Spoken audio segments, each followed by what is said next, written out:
नमस्कार दोस्तों। आप देख रहे हैं मुक्ति की किरण, एक ऐसा चैनल जहां हम नशे की लत को बीमारी के रूप में समझते हैं और उससे निकलने का रास्ता खोजते हैं।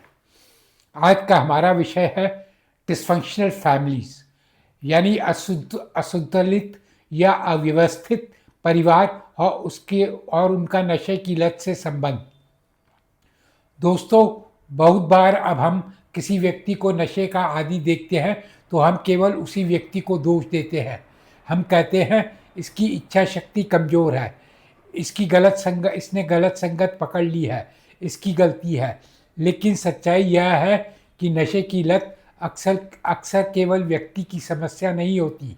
कई बार इसके पीछे परिवार का माहौल भी एक बहुत बड़ा कारण होता है। डिसफंक्शनल फैमिली तो क्या होती है? डिस्फंक्शनल फैमिली यह वह परिवार होता है जहाँ भावनात्मक संतुलन, सुरक्षा और खुला संवाद नहीं होता। ऐसे परिवारों में अक्सर कुछ चीज़ें देखने को मिलती हैं।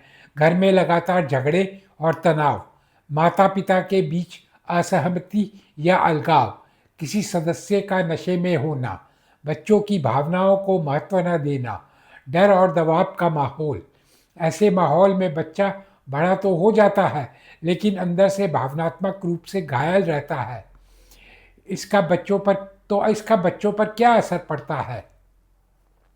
जब बच्चा ऐसे घर में बड़ा होता है तो उसके अंदर कई तरह की भावनाएं पैदा होती हैं, जैसे डर, अकेलापन, गुस्सा, शर्म और असुरक्षा।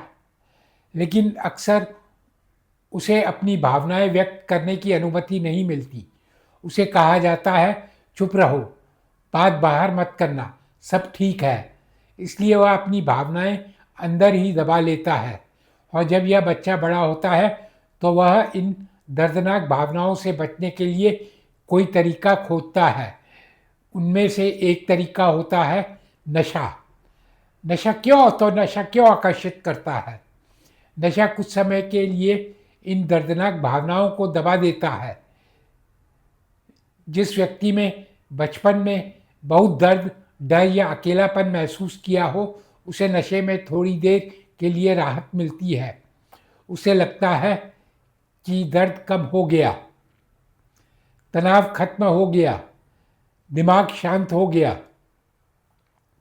लेकिन यह राहत बड़ी अस्थायी होती है।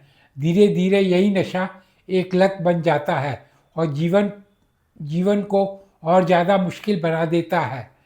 तो डिस्फंक्शनल फैमिलीज़ में कुछ भूमिकाएं। ऐसे परिवारों में बच्चे अक्सर कुछ भूमिकाएं अपना लेते हैं, जैसे हीरो, वह बच्चा जो सबको खुश रखने की कोशिश करता है और बहुत जिम्मेदार बन जाता है। और एस्केप गोट, बलि का बकरा, परिवार की सारी समस्याओं का दोष जिस पर डाला जाता है। लॉस्ट चाइल्ड, खोया हुआ बच्चा जो चुपचाप रहता है और अपने आप में खो जाता है। मैस्कॉट, मजाकिया, जो घर के तनाव को कम करने के लिए हमेशा मजाक करता है।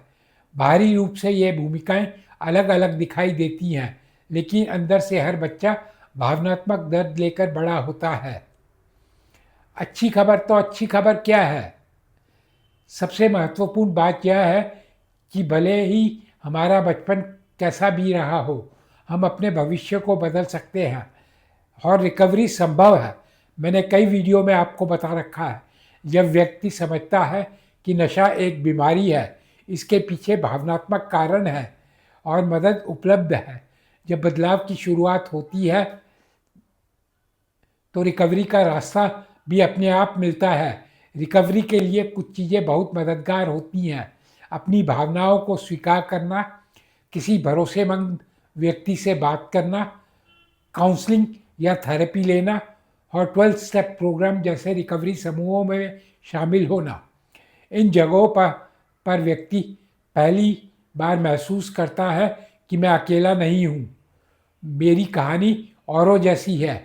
और यही एहसास उसे धीरे धीरे नशे से मुक्ति की तरफ ले जाता है।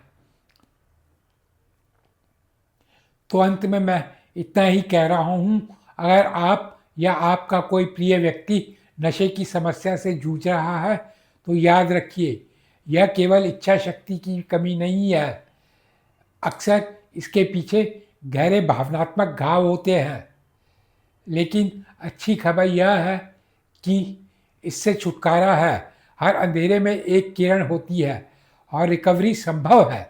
मैं इसका जीता जागता एग्जाम्पल हूँ। अगर आपको यह वीडियो उपयोगी लगा हो तो इसको दूसरों के साथ ज़रूर साझा कीजिए, और हो सकता है यह किसी के की ज़िंदगी में उम्मीद की एक किरण बन जाए। धन्यवाद। नमस्कार। तो फिर मिलेंगे मुक्ति की किरण में अगले वीडियो में।